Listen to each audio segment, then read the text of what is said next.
Hi muckers, welcome back to my YouTube channel. I hope you're all doing very, very, very well. Okay, I'm really intrigued for the conversation that is going to happen today, and I'm really fascinated by what the comments are going to be on this. I am going to give my full take on it, and I'm going to tell you to hear me out on whatever that may be.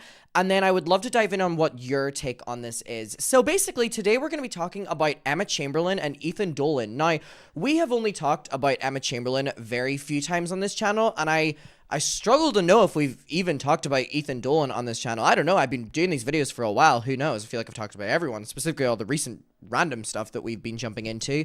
But basically, for a little bit of context, also, I have to be honest here. I love Emma Chamberlain. She is one of the few influencers that I actually really like. I like her content. I really love when she was on YouTube. You know, she really doesn't upload on YouTube that much these days. She normally just kind of does her podcasts and stuff. But years and years ago, Emma Chamberlain was my favorite YouTuber, and obviously she kind of just does other projects now and stuff like that. But in the peak of her uploading, that was my girl, and I'll always be rooting for her in the brand that she has built up. And Ethan and Grayson Dolan, they really don't upload YouTube videos anymore, and even when they upload YouTube videos, I wasn't necessarily in their demographic. I wasn't a young girl that thirsted over them, and so they never really were on my radar until they were in the Sister Squad, which was with James Charles, Ethan Dolan, Grayson Dolan, and Emma Chamberlain. Now, if you do not know a little bit of lore of the Sister Squad, this is where I will take over, because I was knee deep in the lore of the Sister Squad. I was a really, really, really big fan of the Sister Squad because I really liked Emma Chamberlain. And so any other content I could get involving Emma Chamberlain, I loved. Now, I never really was a fan of James Charles just because I was never watching makeup tutorials in that sense. And I really find Grayson and Ethan chaotic and fun in the videos. Therefore, James in them as well. Everyone, it worked, and it was a good squad, and they made these videos, and they would get multi-million views, right? And they would do these trips, they would do these challenge videos, they would do whatever. The reason the Sister Squad really had a fan base was because it was genius. Emma Chamberlain was on the rise, James Charles was on the rise, Ethan and Grayson were on the rise, and they had built-in audiences. They all come together. Ethan and Emma started dating, and they never officially announced that they were dating, but people would find Easter eggs. They would see little photos in the background and just the way they vibed with each other. And so there was these then huge fan bases that would watch every video for Ethan and Emma, dating. And then what would come back to bite James Charles in the ass was that James Charles and Grayson Dolan, the other brother, had this weird flirty relationship, and they would both, be a part of it. And then there was this audience then kind of watching Grayson Dolan and James Charles be flirty, but knowing that Grayson isn't interested in James, but knowing that James is interested in Grayson. There was just a lot of play of why people were watching these videos, and they blew up. Now, in the moment of watching the Sister Squad, I, like everyone else, was devoted to knowing whether or not Emma Chamberlain and Ethan Dolan, I feel like I'm going to keep saying Ethan Klein, were dating. And Ethan Klein and Emma Chamberlain dating would be crazy.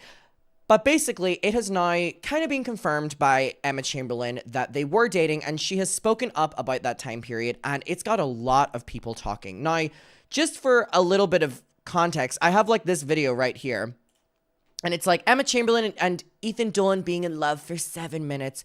And I'm not going to play it, but I just want to show you that this was the Sister Squad. So Grayson, Ethan, James, Emma, they'd make these videos together. Emma and Ethan would be in these videos together. We're not watching them because they're probably really cringe in theory. They were all young and stuff like that. But basically, people were really into this friend group. And so was I. I'm pretty sure they were even a part of YouTube Rewind. But Emma and Ethan would be confronted by fans a lot on whether they were dating. And they both wouldn't answer the question, or they would be paparazzi'd. And the paparazzi would see both of them and be like, hey guys, so are we going to announce we're in a relationship? Which is really creepy because the paparazzi people were always in their 30s or 40s or 50s or something, coming up to these teenagers. And this is what it boils down to as well, that these were all teenagers with a lot of money, a lot of fame, and free reign to do anything they wanted. And when you are a teenager, you will probably get into a messy relationship that'll break your heart. I can probably speak for a lot of us when I say that I can assume that all of us in our teenage years, or a lot of us in our teenage years, early 20s, went through that relationship where you feel it's the one and you get your heart broken. That is a very, very, very common thing. It doesn't happen to everyone, but it's a very common thing. So whenever I got older, and I'm now 22, and I'm, older than they were in this moment, because I was, younger than Emma and stuff like that when this was happening, I look at this from the perspective of now, wow, these kids were rich. They had so much influence, so much power, and obviously teenage relationships are complicated within themselves, but add so many other layers. And also, at its fundamental core, Grayson and Ethan were what's it called? Like, conventionally attractive men. Like, they had the fan base because of their looks. If we're being completely honest, that's why they had a lot of their audience, or at least why it pulled in a lot of their audience, right? And that parasocial on, like, he could one day date me. And that's why they liked Emma, because Emma was always a fan of them, but she was a similar age. So they kind of saw Emma within, themselves. And there were also people that hated Emma for, allegedly dating Ethan, whatever. I look at this now, and I'm like, Ethan and Grayson probably had every girl their age at that time fawning over them and wanting to date them. And Emma Chamberlain in that relationship, I wouldn't have put it past that she was getting cheated on, or she was whatever. And so there's a lot of play here. And I want to watch this clip from Emma's podcast where she talks about it, because keep in mind, the reason this is like, people are really interested in this is because for so many years, people didn't even know if they were dating, and people really wanted to know on why they stopped being friends. Like, the sister squad just one day stopped, and obviously James had the bi sister and stuff, but Emma still filmed with James after that. And it's interesting. So we're going to get to this from Emma. Also, just want to let you know that the new tour dates for my tour, we're going to opening night in Brooklyn in only a couple weeks. They're all dropping first, second week of February. So just want to give a heads up. We are going to all of these places: Brooklyn, Chicago, Seattle, LA, Dallas, London, and Dublin. They're all on sale right now, linked down below. But incoming on sale is Nashville, Philly, Washington, DC, Boston, Minneapolis, Detroit, Chicago, Orlando, Houston, Atlanta, Phoenix, Las Vegas, San Diego, San Francisco. And also just want to let you know that my Patreon is linked down below, and I have been uploading a lot of content, and I'm filming for it right after this as well. It is a big, big, big support of my YouTube channel if you could go over, and you're getting a shit ton of content as well, so I'd appreciate it. But anyways, let's get to Emma Chamberlain talking about this, and then we're gonna kiki after. So, and also, I'm pretty sure he's married. Yeah, he is married now. Okay. Ended up breaking up after 9 months. Now, I know what you're thinking, Emma, that's a very short relationship. Yeah, no. That relationship seemed like a lifetime to me, because everything was so new. When things are new, psychologically, time moves slower. And when I tell you, I thought I was going, warning, I'm about to get a big graphic here. I thought when we broke up, I was going to die. I was like, I don't know how I can survive this breakup. I don't know how I can survive this feeling. I had never felt that level of loss. I know what a lot of you are thinking. Lucky you, you fucking bitch. Like, your first breakup was like the saddest you've been in. Yes, it was. And I know that that's awesome. Like, that's also, let's not downplay how emotional a breakup can be, especially when you're in your teenage years. And also keep in mind, these people all had free for all to do, all the money in the world, all the influence in the world, and all like this, and they're all on their own, and they're all social claiming off of each other, and that adds to that level of pressure as well, where imagine going through your first teenage breakup, right? And all of the internet is speculating on it. Glad it wasn't me. Lucky, because no one died. Everyone was fucking fine. But for whatever reason, that breakup, I was beside myself, because number one, they helped give me a sense of self in a weird way. They made me feel confident in areas that I had felt insecure my entire life. Also, I just want to note that this is allegedly about Ethan. Emma's legal team, stay away from me, please. I just want to say that the dates are what people are saying about, like, Emma being with Ethan, but I do just want to say this is allegedly about Ethan. Losing that by losing them, it was sort of reconfirming the suspicions that I had before, like that I was not, a worthy girlfriend, which again, I know is toxic and blah, blah, blah, but it doesn't matter because that's what I thought at the time. But also I truly loved this person, and I thought that they were my soulmate, and I thought I was never going to feel that way about somebody else again, because again, it was new. I had never felt that feeling before. And I know that the story that I'm telling to you right now is not unique to me. I think probably 90% of people on this planet have this exact same story. This is how the first love goes. Unless you marry your first love, or you just don't care about dating. I don't know, but like this is a very common occurrence. The first love is always the deepest. Yeah, it sucks. It sucks because when you lose it, you're destroyed for months and months and months. And again, just focusing on the conversation at hand here, this is not just like having your first love and it go wrong. Having Emma Chamberlain was one of the biggest influencers in the entire world at this stage. Ethan and Grayson and James all were as well. They were in one of the biggest collab friend groups ever, and they have so many eyes on them and so much pressure. And again, your first love will, for in a majority of cases, really, really, really stick with you, right? Could you imagine having the internet speculate on it?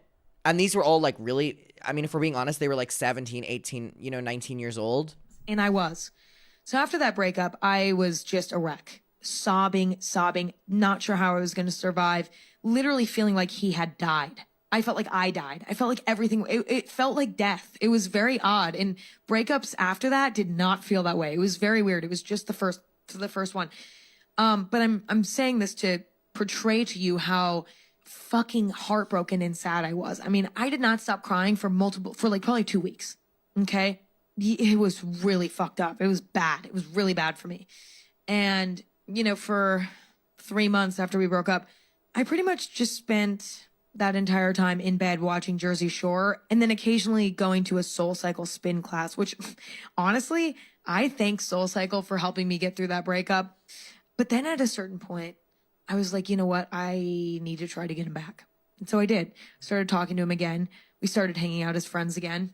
And it was not a super healthy situation because he did not want to date me again. He was pretty clear, like, yeah, like I still would hook up or whatever, but I'm not committing to anyone right now. I don't want to date anyone right now. If someone ever says that to you and they invite you back in your life, if you're watching this and you're going through something like this, if someone wants you in their life and they say that they're not ready for a relationship or whatever, can I be honest with you? They're probably saying that because they're talking to someone else that they don't want to like exclusively be with you for. And by the way, you can call me a liar or whatever, but 9 times out of 10, that'll be the case. So please, you will save yourself a lot of heartbreak. If someone says that to you and you have the mentality of, oh, I'll still be able to persuade them or get with them. No. I've spoken to so many of my friends who, have gone through this, and I've gone through it myself. It's recognizing that and being able to move on, which is hard. Be exclusive with anyone right now. And that did not work for me. I was like, well, okay, I guess we just have to be friends then because I cannot. It's that Ariana Grande song. We can be friends with other people. I can't do that. I just can't psychologically do that. It's too painful for me.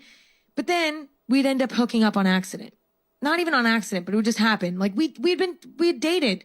We liked each other like before and we had physical chemistry to an extent. So it was like very hard to not do that. Like it would just happen because we were hanging out as friends and then it would just be like, oh, well, maybe you could sleep over. It just was a fucking mess. So we kept hooking up with each other and then we would do that a few times. And then I would find out that he's hooking up with somebody else too. And I'd get really upset. And then he'd be like, well, I don't know what we can do. I guess we need to stop. Then we'd stop for a little bit. And then I'd be so sad and want to get back together with him even worse because it was like, whatever. And then we'd hook up again on accident. And then eventually he was like, you know what? I'm ready to be exclusive again. I was jumping for joy. Okay. Jumping for joy. I was so excited. He said it one night, like casually, randomly to me. And I was like, oh my God, I'm back. He was like, I don't want to date, but I want to be exclusive. I was like, okay, whatever the fuck that means. And then he kind of stopped talking to me. Like literally the next day, he just kind of stopped talking to me. I was like, what? We're exclusive. What? We're exclusive again. I thought, what's happening? He's like not responding to my text. He like doesn't want to hang out. I'm like, this is so odd. Like, what's happening? And I was like, it's fine. So I like let it go for a few days. But then I was like, this is weird. Like, what is going on? Something's off. Finally got him on the phone and I was like, what's going on? And he's like, I don't want to be exclusive. I was heartbroken. I was like, why the fuck would you say that? You're throwing my emotions around. We go back and forth. I rip him a new one and I hang up on him. I get so fucking pissed that I hang up on him and we don't talk again for multiple weeks. I'm sort of in mental turmoil. I'm like, I don't know. Like I'm missing him so much, but I'm also so mad at him.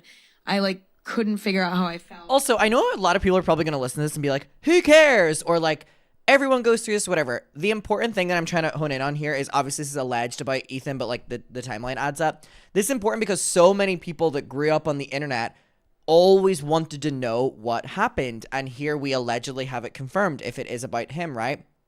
And also, can I be honest? A lot of people, specifically me and Emma, are very close in age, like my age. And I know there's a lot of people in the comments that have gone through something like this, where that person you really like, and then it's like love bomb and blah, blah, blah, blah, blah. And then it's like, I want to be exclusive. I don't want to be exclusive. I don't want to date. I'm not ready to date right now. And then they get with something. Like, this is a very common thing for like people, not everyone, but like in my age group and even beyond, right? And when I hear her like talk about this, oh, it adds so much context for that like time period, right? But I'm like, this is so real. And I'm like, let's allow people to be real again. You know what I mean? Like, not hiding behind facades or whatever, being open about relationships. You know why? Because a lot of us, not most of us, you know, get into relationships or want to be or don't want to be. You know what I mean? So it's like, let's just be real again. Bring back being real in 2025. And up until this point, I'd never gotten angry to the point of throwing my phone or punching a wall or doing anything. I had kept it cool. But I had put myself in an incredibly emotionally turbulent situation. On top of coming out of an emotionally turbulent situation, like I had just come out of my breakup. I was in a very vulnerable state of mind from the relationship itself, but then also from the breakup. It was like I was weak times 10. Then I put myself in like a psychological blender by trying to get back together with him when he wasn't fully sold on it. And now I hung up on him and haven't talked to him since. I'm hanging on by a thread, you know, like all of that stuff. I had kept it together. Then he texts me, hey, and I'm faced with one of the hardest decisions I've ever had to make in my life. And listen, I know that sounds really fucking stupid, but for some reason, the psychological grasp that this man had on my brain should be studied in textbooks, because I've never felt that way about a guy again, and for the better. He fully had his fingers in between every single fold of my fucking brain. Getting rid of him was one of the hardest things I've ever had to do. And again, I know that sounds stupid, because there are a lot of way worse psychological challenges that a human can deal with. For fuck's sake. I know it sounds stupid. Of course, but this is such a common thing people go through. Again, our age group, and it's important to talk about it. My experience, I have to just share it with you. Anyway, he texts me, hey, and I'm faced with a very, very challenging decision. Am I going to respond to him and reopen this wound that was finally healing? Or am I going to ignore it and move on from him? And so I battled this for a little bit on my own, and then I started calling my loved ones, specifically my dad. And I was like, I know what I need to do. I know what the right answer is, but I don't want to do it. I want to do the wrong thing. You know, it's like having a devil and an angel on your shoulder. The devil was literally like fucking reaching its little arms down and trying to push my fingers onto my phone to respond to his text. It was agony. I can't express to you. And my dad was just like, Emma, you know what to I do. love her fucking dad. You don't want to start this all over again. Every time you open this wound up again, you're going to get into a weaker place, and it's going to be even harder to get out. Don't do it. Don't do it. Don't do it. And I was like, Emma, like, you know what the answer is. I'm screaming. I'm crying. I'm literally on my bed, like fucking rolling around like a fucking, like I had like rabies. It was like insane. I was losing. You know I love talking about this shit, so I'm like waiting to like really dive into this in a second, because there's a message to be learned here. Such a fit of rage from this inner battle. It was so excruciating that I fucking threw my phone at the wall and I shattered it. When I walked over to my phone and flipped it over and saw that it was shattered, it was a wake-up call. I was like, all right, this has to end. This whole situation, me throwing the phone at the wall, this is very out of character. What the fuck is going on? So a lot of my response to me throwing the phone was almost subconscious. I don't even remember coming to any like conscious conclusions about, okay, this is a sign, this has gone too far. It was almost like this innate knowing, like, okay, I'm not going to respond to him. I just need to like let this all go. Like this has just reached its boiling point, and now I need to fucking take it off the gas. Like, it has to stop. Subconsciously, I think it became clear to me, if this was my soulmate, if this was who I was really supposed to be with, I don't think it would be leading me to this point. Do romantic relationships have their ups and downs and challenges? Absolutely. But would I be reaching this point? I don't think so. Without even fully analyzing the meltdown that I had at the time, I still gathered from that experience that something fundamental in my life needed to change. I needed to break that cycle. Yeah. It was really unhealthy for the both of us, but especially for me. And I am so grateful that I had that meltdown, because if I had not, I don't know that I would have broken the cycle, and I would have wasted God knows how many more years. We ultimately ended up breaking up after 9. Okay, let's talk about this. So one thing I want to acknowledge is the fact that Ethan Dolan and Emma Chamberlain are like the same age, and they were both going through this like fame, having all this money, and in Emma's case, probably having a lot of people reaching out, like wanting to date for different reasons, and the Dolan twins the same, right? I don't want to villainize Ethan. I was gonna say Klein. I want to villainize Ethan Klein. I don't want to villainize Ethan Dolan, because like he would have been like what, like 17 or 18, right? But the reason I wanted to cover this is, first of all, selfishly, I love knowing what happened, because I was literally in the trenches figuring out what I wanted. Like, I think that it was so important that Emma talked about this, you know, whether she wanted to or not, about like Ethan, because it kind of shows us that like this is a very common thing that happens, at least nowadays, and a lot of it has to do with like situationship culture and dating culture and stuff like this, which is that you're always like a second choice, whatever. There's always a pivotal moment for a lot of people where they go through like a relationship or a situationship or whatever, where it's something like this, and you're more in it than what they are. And I think that people always learn something from it, where it's like they hit a breaking point, like Emma breaking her phone. And I think it's important that if anyone is watching this video who hasn't gone through this or is currently going through this, to realize that in that moment it feels like you're the only person this has happened to, and you'll be able to persuade that person or whatever. I think what we've all like got to do is kind of look out for each other and realize that this can happen, and that you can persuade someone to be with you, and you shouldn't be feeling bad before a relationship even begins and then being like, oh, this is the relationship for me. Well, then why am I feeling like this and not confident or comfortable enough, expecting to get into something and it will completely change? So again, the reason I wanted to cover this was because obviously I loved the Sister Squad and I always wanted to know what happened selfishly. But if anyone is going through it or will go through it, because I promise you a lot of you will here watching right now, and I hate that for you, to recognize it and realize that if someone doesn't want to be with you, they don't want to be with you. And the conversation of like, I don't want to date right now, can mean very different things than what you think it can do. And just know that ride through the waves of that first love or that first whatever, and just know that like you're not alone in it, whatever like that. And I really, really, really appreciated Emma talking about this, because think of her demographic and, you know, the people that knew the Sister Squad, number one, but like the people that will be going through this or whatever. And it's like, going back to my point, and this will be my final point, let's just be real. Let's talk about what we go through. Let's whatever, because ultimately it just helps people realize that they're not alone in things. And that's why I like Emma. All right, I will see you on my next one. I hope you're all doing very well, and good night.